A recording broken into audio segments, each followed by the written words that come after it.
نہیں، میری اسیسمنٹ ہے یہ. میں یہ سمجھتا ہوں کہ جتنا مرضی اس گھوڑے کے اندر ہوا بھرتے جاؤ آپ، وہ کوئی فرق نہیں پڑنے لگا. یہ ابھی نہیں بیٹھے گا تو آگے جا کے بیٹھ جائے، اس نے گرنا ہے. اب دیکھیں نا معاشی طور پہ ہوا کیا. ہمارا اب IMF ہمیں کہہ رہا ہے کہ آپ ڈالر کو کھلا چھوڑ دیں، تو ڈالر کھلا چھوڑے گا تو مارکیٹ ریٹ تو 330 تک کہتے ہیں جائے گا، 260 پہ پہنچ گیا ابھی مارکیٹ جو ریٹ ہے. تو وہ اور ویسے بھی ڈالر نہیں مل رہا ہے تو وہ کدھر پہنچتا ہے. انہوں نے کہا بجلی کی قیمت اور بڑھاؤ اور 40 روپے یونٹ تک بڑھاؤ.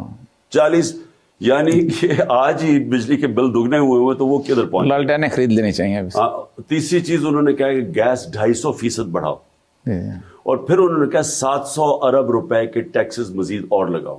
اب مجھے بتائیں کہ جس ملک میں انڈسٹری بھی بند ہو رہی ہے، کسان بھی پٹ گیا، مجھے تو خوف آ رہا ہے کہ ہماری جو گندم کی فصل ہے وہ کیا ہوگی اپریل میں. مجھے تو بھی خوف آ رہا ہے کیونکہ کسانوں کے پاس پیسے، جو پیٹرول جو ڈیزل کی قیمت ہو گئی ہے، جو بجلی کی قیمت ہے، جو کھادیں جدھر چلی گئی ہیں، مجھے تو نہیں سمجھ آ رہی کہ کسان کیسے. اور آگے کھادوں کی جو کنزمپشن ہے وہ نیچے چلی گئی ہے، DAP کے بھی چلی گئی ہے، یوریا کے بھی چلی گئی ہے.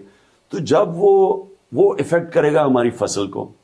اگر ہماری فصل بھی کم ہوئی، ہمارے پاس پروڈکشن سے یا انڈسٹری سے پیسہ بنتا ہے یا ہمارا بنتا ہے اور یا ایگریکلچر ہے، تینوں چیزیں نیچے جا رہی ہیں.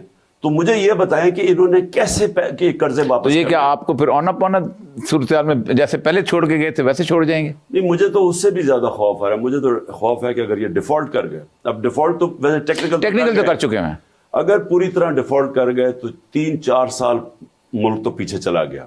ہائپر انفلیشن سب سے خوفناک عام آدمی کے لیے ہے کہ آج جو چیزیں ہیں وہ کئی گنا زیادہ، ایک دفعہ ڈیفالٹ کر کئی گنا زیادہ قیمتیں بڑھ جائیں گی. 30s والا حال ہو جائے تو وہ جب بڑھ جائیں گی تو یہ غربت یہاں تو عام آدمی پس جائے گا. ابھی اگر آٹا دگنا ہو گیا ہے، سوچ لیں کہ اگر ڈیفالٹ کریں گے تو پاکستان کدھر پہنچے گا.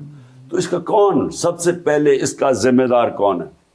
کب ہم کسی کو ذمہ دار ٹھہرائیں گے کہ آپ نے چلتی ہوئی حکومت کو گرا کے ان چوروں کو بٹھا کے ملک گھٹنوں پہ لے